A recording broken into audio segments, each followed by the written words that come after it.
ഇപ്പോൾ ശിവഗിരി തീർത്ഥാടന സമ്മേളനത്തിൽ കർണാടക മുഖ്യമന്ത്രി സിദ്ധരാമയ്യ സംസാരിക്കുന്നു. തത്സമയ സംപ്രേഷണം. What modern sociology calls social capital, which is networks of trust, collective action and shared purpose, essential for democratic participation.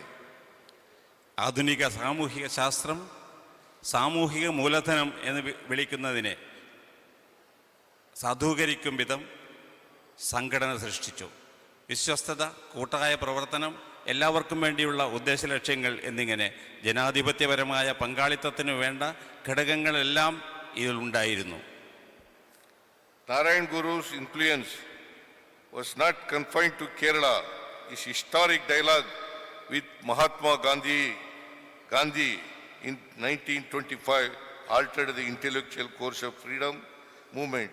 It made Gandhiji confront a fundamental truth that caste is not cultural diversity, it is institutionalized injustice. ഗുരുദേവന്റെ സ്വാധീനം കേരളത്തിൽ മാത്രമായി ഒതുങ്ങിയില്ല. മഹാത്മാഗാന്ധിയുമായി 1925 അദ്ദേഹം നടത്തിയ ഐതിഹാസികമായ സംവാദം ഭാരതീയ സ്വാതന്ത്ര്യ പ്രസ്ഥാനത്തിൻ്റെ സ്വാഭാവിക ബൗദ്ധികമായ ദിശ മാറ്റുന്നതായിരുന്നു. അന്ന് ഗാന്ധിജി ഒരു മൗലിക സത്യത്തെ മുന്നിൽ കണ്ടു.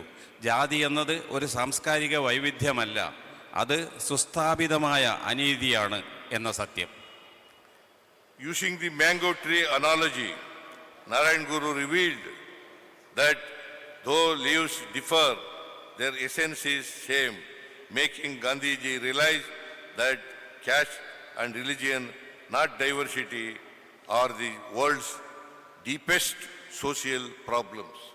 മാവിൻ്റെ താരതമ്യം ഉപയോഗിച്ച് ഗുരുദേവൻ ഇലകൾ വ്യത്യസ്തമാവുമെങ്കിലും അവയുടെ സത്ത ഒന്നാണ് എന്ന് പറഞ്ഞു. അങ്ങനെ ജാതിയും മതവുമാണ്, വൈവിധ്യമല്ല ലോകത്തിൻ്റെ ഏറ്റവും അഗാധമായ പ്രശ്നമെന്ന് ഗാന്ധിജിക്ക് ബോധ്യമായി. It is no coincidence that after meeting Narayan Guru, Gandhiji sharpened his stance and on untouchability, simplicity and intercaste marriage. Gandhiji refused to attend weddings if it were not an intercaste marriage. ഗുരുദേവനെ സന്ദർശിച്ച ശേഷം അസ്പൃശ്യതയ്ക്കെതിരായ ലളിത ജീവിതത്തിനും മിശ്രവിവാഹത്തിനും അനുകൂലമായ തൻ്റെ നിലപാടിന് ഗാന്ധിജി മൂർച്ച കൂട്ടുകയുണ്ടായി. Narayan Guru also shaped the ethical universe of Rabindranath Tagore, who acknowledged that diving. ലോകത്തെവിടെയായാലും ഏത് സമയത്തും 24 വാർത്തകളും ഓഗ്മെന്റഡ് റിയാലിറ്റി പാക്കേജുകളും എക്സ്പ്ലെയിനറുകളും വിശദമായി കാണാൻ ഞങ്ങളുടെ യൂട്യൂബ് ചാനൽ നിങ്ങൾക്ക് സബ്സ്ക്രൈബ് ചെയ്യാം.